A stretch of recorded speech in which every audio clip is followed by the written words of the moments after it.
النهارده بقى كده هنعمل مع بعض عجينة الطعمية في البيت، وازاي كمان نفرزها، وايه المكون اللي انا جبته من عند العطار غير لي طعم الطعمية مليون درجة. تابعي معايا الفيديو للآخر، ما تجريش الفيديو علشان تستفيدي من كل المعلومات اللي انا هقولها لك. ويلا بقى كده حطي لي اللايك علشان يرفع الفيديو بتاعي، واللي مش مشترك في القناة يشترك. ده كده معايا نص كيلو من الفول المدشوش. انا اخدت كده الفول المدشوش بتاعي وغسلته.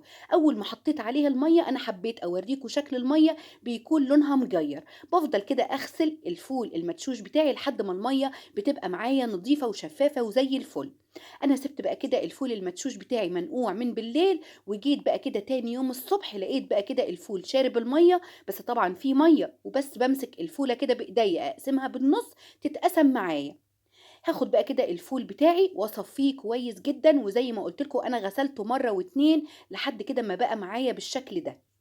على قد بقى كده قبضة إيدِك معاكِ، يعني عودين كده من الكُرّات المصري، وعودين من الكزبرة، وكمان عودين من الشبت. إحنا مش بنحط خضرة كتير علشان الخضرة يا جماعة بتنزّل مَيّة، لإن في ناس تقول لِك إيه أنا باحب الطعمية كده تكون لونها أخضر. لأ، خلّي كده بالِك إن الخضرة الكتير هتخلّي الطعمية تفُك منِّك في الآخر في التحمير. نزلت عليها ببصلاية و3 فصوص من التوم، وده بقى كده الكزبرة الحصى. دي كزبرة حصى يا جماعة من عند العطار. عايزة نقول لكم بتحطوها على الطعمية كده بتخلي طعم الطعمية في حتة تانية خالص. اسمها كزبرة حصى. انتوا عارفين الكزبرة الناعمة؟ لا، انا بقى كده جبتها حصى وحطيتها على الطعمية، غيرت الطعم بتاعها مليون درجة. بعد بقى كده ما حطيت الإضافات كلها، يلا بينا بقى كده نجيب الكبة. طب أنا ما عنديش كبة يا زوزو، جيب الخلاط عادي مفيش أي مشكلة. إحنا مش بنوقف نفسنا على حاجة ومش بنعقد نفسنا. دلوقتي يا جماعة الطعمياية الصغيرة قد البلية وبجنيه. يعني تخيلوا كده انتوا عايزين كل يوم كده على الفطار، يعني لو انتوا مثلا أسرة عددها حتى أربعة هتعوزوا أقل حاجة ب5 جنيه، فكده يبقى حرام والله. فانتوا بتعملوها في البيت بتوفر معاكم والطعم مختلف تماما. بدأت كده بقى أنزل في الكبة بتاعتي بالطعمية بتاعتي. فأنا عايزة أقولك إن الكبة عندي كبيرة، لكن أنا حبيت أقسم كده الفول المدشوش بتاعي على مرتين. أنا حطيت يعني حوالي يعني ربع كوباية من المية على النص كيلو الفول المدشوش كله. أنا يعني يا دوب كده حركت الكبة، هي كده كده الكبة بتلف، لكن أنا عايزة الطعمية بتاعتي تبقى طرية شوية. بدأت كده أفرم الفول المدشوش مع الإضافات اللي أنا حطيتها كويس جدًا، جدًا. وما بين كده كل فترة والتانية باقلِّب بالمعلقة علشان اللي بيطلع فوق ينزل تحت وكلها تبقى مفرومة سِوَى واحد. عايزة نقول لِك بقى إيه، الخلاط برضه هتستخدميه بنفس الطريقة. هتحطي برضه الفول المدشوش بالإضافات، وبتزوّدي برضه شوية مَيّة علشان الخلاط يلِف معاكِ.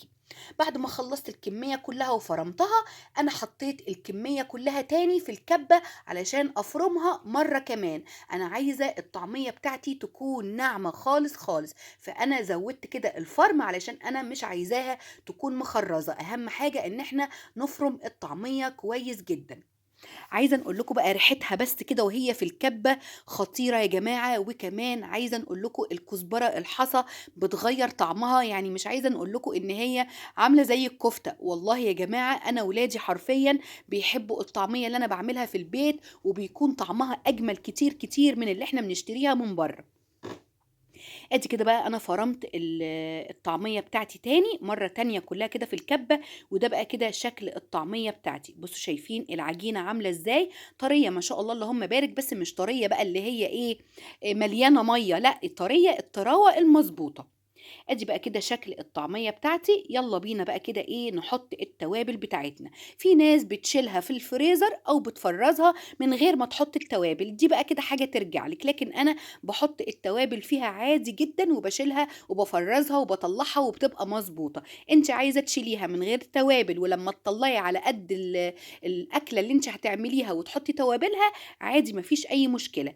انا حطيت شوية من الملح وشوية من الشطة، وطبعا فيها الكزبرة الحصى، وكمان حطيت معلقة صغيرة ممسوحة من البيكربوناتو. دي يا جماعة بتخلي الطعمية معاكي منفوشة. طب انت دلوقتي بتستخدمي المضرب الكهربائي ليه يا زوزو؟ انا عايزه نقول لكم بقى في حاجه كده في المطاعم اسمها الحجر. الحجر ده هو اللي بيضرب الطعميه مره واتنين وتلاته علشان تبقى منفوشه. طب انا طبعا ما عنديش حجر، عندي مضرب كهربائي. هتقولي لي انت هتعقدي لنا الدنيا؟ لا، انا مش بعقد لكم الدنيا ولا اي حاجه. لو عايزه تستغني عن مرحله المضرب الكهربائي عادي، مفيش اي مشكله، لكن هي حرفيا بتزود الهشاشة بتاعة الطعمية، بتخلّيها كده مقرمشة من برّه والقلب بتاعها بيكون من جوّه طري.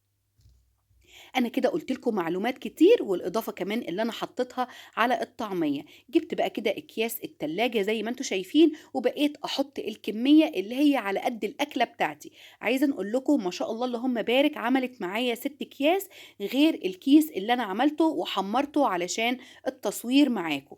عايزة نقول لكم طعمها والله يا جماعة رهيب، يعني مش عايزة نقول لكم كفتة يعني هتقولوا زوزو بتبالغ، لأ، جرّبوا نفس الطريقة وامشوا على نفس الخطوات وحطوا الإضافات اللي أنا حطيتها. عايزة نقول لكم يعني مش يعني دي الطريقة الوحيدة اللي أنتم هتعتمدوها في الطعمية في البيت. دلوقتي الأسعار غالية برّه، وإحنا بنحاول بقدر الإمكان إن إحنا نوفّر، بس إحنا برضه ستات بيوت وشاطرين وبنوفّر، ما فيش أي حاجة يا جماعة بتوقّفنا. يعني اللي عايز يدبّر هيدبّر، واللي عايز يوفّر هيوفّر. مش كل ما إحنا قاعدين نقول الحاجة غالية، الحاجة غالية، لأ، جرّبوا كده واعملوا الحاجة كده في قلب البيت، ما تكسّلوش. في ناس أنا أعرفها بتكسّل تقول لِك إيه، وأنا على إيه الغلبة ومش الغلبة، لأ مش غلبة ولا أي حاجة يا جماعة. ده نُص كيلو الفول المدشوش ب25 جنيه، هتجيبي ربطة كزبرة يعني هتخش لها في ال28 جنيه، هتعمليها يعني هتقعد معاكِ فترة طويلة. الكيس اللي أنا باشيله في الفريزر ده علشان تجيبيه من برّه دلوقتي مش أقل من 10، 12 و15 كمان جنيه. تعالوا بقى كده دول كده أنا فرّزتهم وحطيتهم في الأكياس، واللي كانوا في البولة أنا حمّرتهم عملوا معايا ال7 طعميات. ال7 طعميات بالحجم ده الواحدة ب2 جنيه، يعني الطبق اللي قدّامكم ده ب14 جنيه. يبقى يا جماعة لازم نعمل الحاجة في البيت علشان نوفّر، وكمان الزيت اللي إحنا بنحمّر بيه الطعمية بتاعتنا في البيت زيت مضمون غير كمان بتاع المحلات. يعني بنحاول كده نعمل حاجة تكون نضيفة وحاجة تكون صحية. يالّا بقى كده كل سنة وأنتم طيبين. بُصّوا شايفين كمان القلب بتاعها من جوّه، وداخلين بقى كده على شهر رمضان، ربنا يعود علينا وعليكم الأيام بالخير واليمن والبركات. يالّا بقى كده لايك ويالّا اشتراك، وما تنسونيش في دعوة حلوة من قلوبكم.